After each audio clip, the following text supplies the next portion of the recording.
Ask any gamer what one of the worst things about gaming is, and they won't tell you cancelled games. But it's true. I mean, how many times have you tasted that bitter pill of disappointment from a hyped game you've so been looking forward to, suddenly to get the axe? It's not nice, is it? No. Unfortunately, the reasons of cancellation can't all be down to quality issues, company restructuring, having Peter Molyneux on the team, and budgetary constraints. Every now and then, something will go wrong, and they'll get the chop for the most hilariously idiotic reasons possible. But, hello you, I'm Guru Larry, and this is Fact Hunt. 4 games cancelled for stupid reasons. Why 4? Because I couldn't find a 5th one.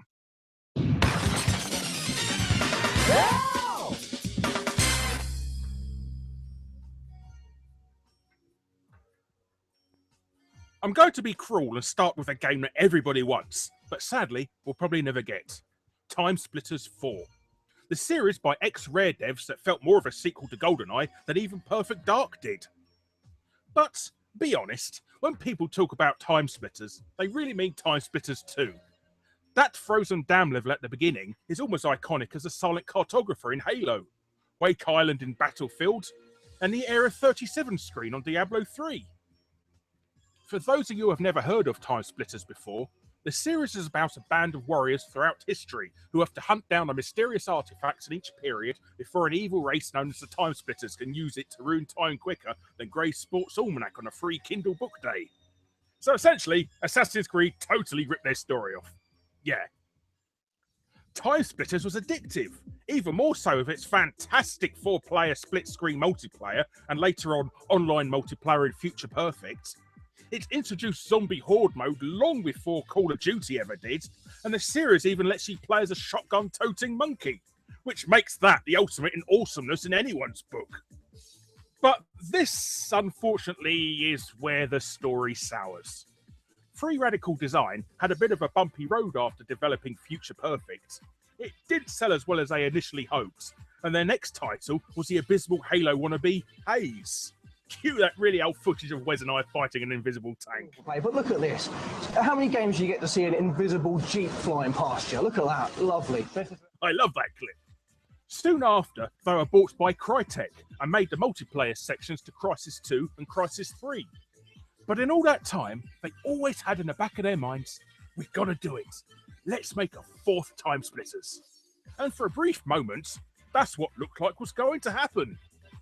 But no. So, what was the stupid reason such a highly demanded cult video game sequel got the axe? Quality assurance? Lack of demand? Nope. Marketing couldn't decide what character to put on the box art. Now this sounds even more stupid when you factor in that sequels nearly always market themselves from their reputation, nostalgia, and word of mouth.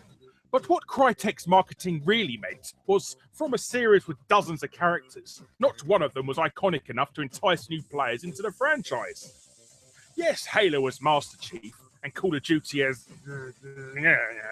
so you can see where they're coming from. But Crytek cancelled an entire game solely on not having a marketable main character to slap on a box in their eyes. Despite the fact Future Perfect had already done that.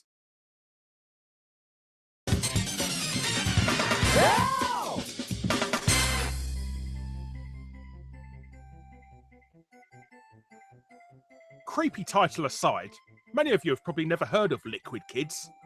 That's probably because it was a rather obtuse Taito arcade game that only ever saw the light of day on the PC Engine and Sega Saturn in Japan.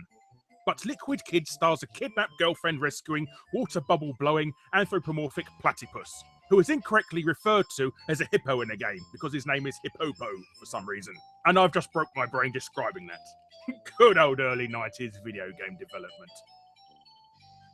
Though Liquid Kids' biggest claim to fame is that it's a sort of sequel to The New Zealand Story, one of the few pre-Sonic animal mascot success stories. That probably doesn't really mean much to anyone outside of Europe.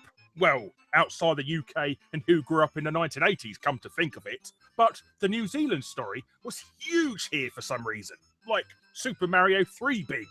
Heck, you'd be a gaylord of Joey Deacon proportions at school if you didn't own it at the time, as pretty much everyone had a copy.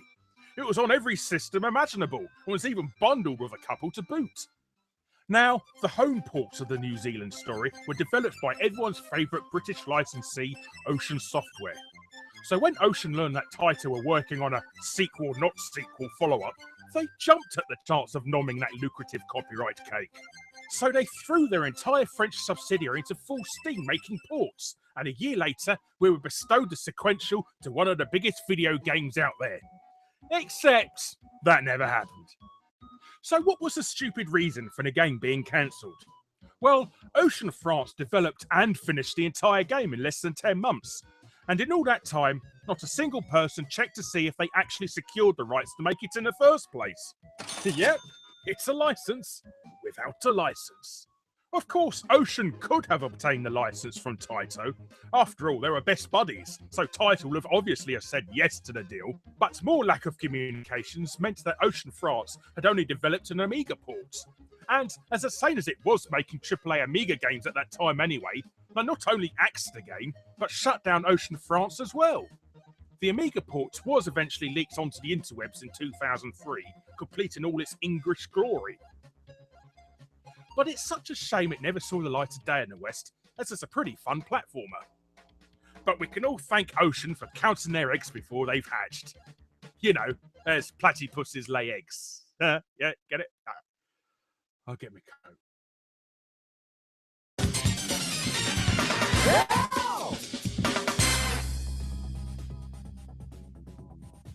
Oh, Larry, you've already done Streets of Rage 4 and your sequel episode. I know!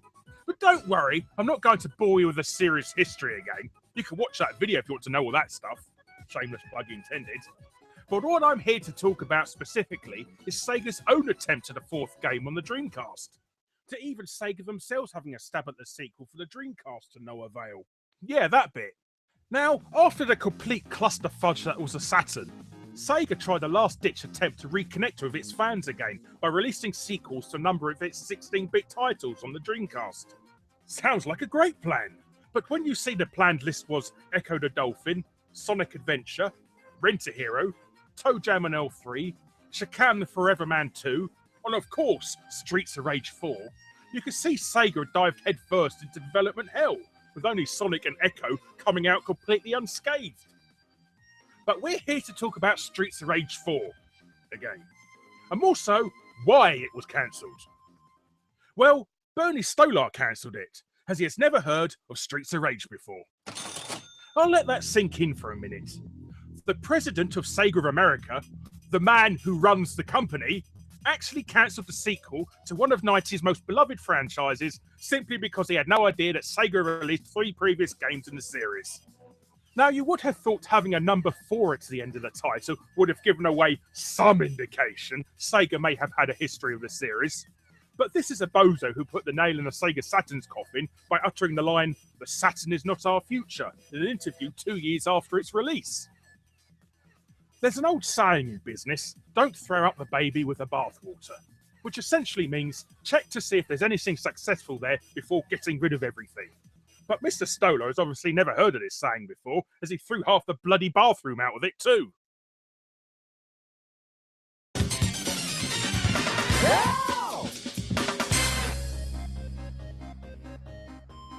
So I've saved the best, or rather, worst, until last, with Parasol Stars, Taito's cancelled arcade sequel to Rainbow Islands, which, amazingly, ended up getting ports for anyway. But for those of you who have never heard of Parasol Stars before, the game once again stars the humanoid forms of Bub and Bob from Bubble Bobble, whom have grown tired of shooting rainbows out of their crotch, yes I know I've used that joke before, and have now resorted to twatting their enemies with an umbrella instead. And yes, it is an umbrella and not a parasol, as they use it to protect themselves from water with them. Parasols only protect you from the sun. Yes, you could technically use an umbrella as a parasol, but stop being so bloody pedantic in my factual-based video game features, okay? Parasol Stars was an okay game, kind of a step back from Rainbow Islands in my opinion, as it was more in line with Bubble Bobble's more archaic gameplay than anything else. But at least they didn't steal the music to Somewhere Over the Rainbow this time.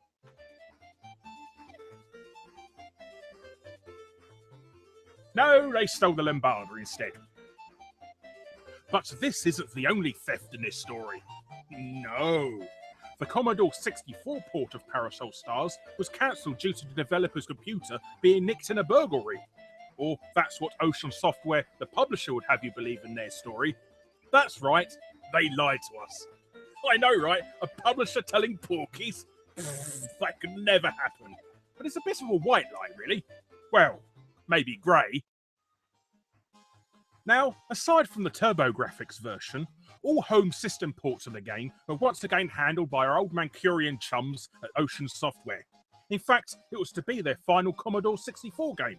Well, 8-bit game in general, come to think of it. Ocean were winding up production of 8-bit games, so rather than hire a massive team to work on a game, it was outsourced to a single freelancer to save money. Unfortunately, this programmer, whom I won't name as I'm not a dick, was going through a bit of a rough patch in his married life. He was constantly arguing with his wife about her alcoholism and the fact she was seeing her ex-husband behind his back.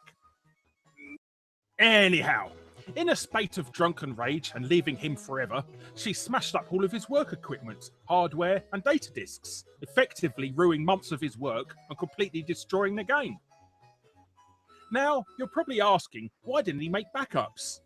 The thing is, he did, but she unfortunately knew about them too. In fact, the only thing he had remaining was a 3-month-old pitch he had submitted to Ocean to get the job in the first place, and that was only because he left it in his briefcase and had completely forgotten about it. He tried to ask Ocean for an extension to the contract to reclaim the lost work, but as they were winding up publishing on the older systems anyway, they decided to cancel it outright, despite extensively advertising for it. So, out of respect for the developer's personal life, they fabricated the story to the press that he had been burgled. The downside to this white lie is hardcore gamers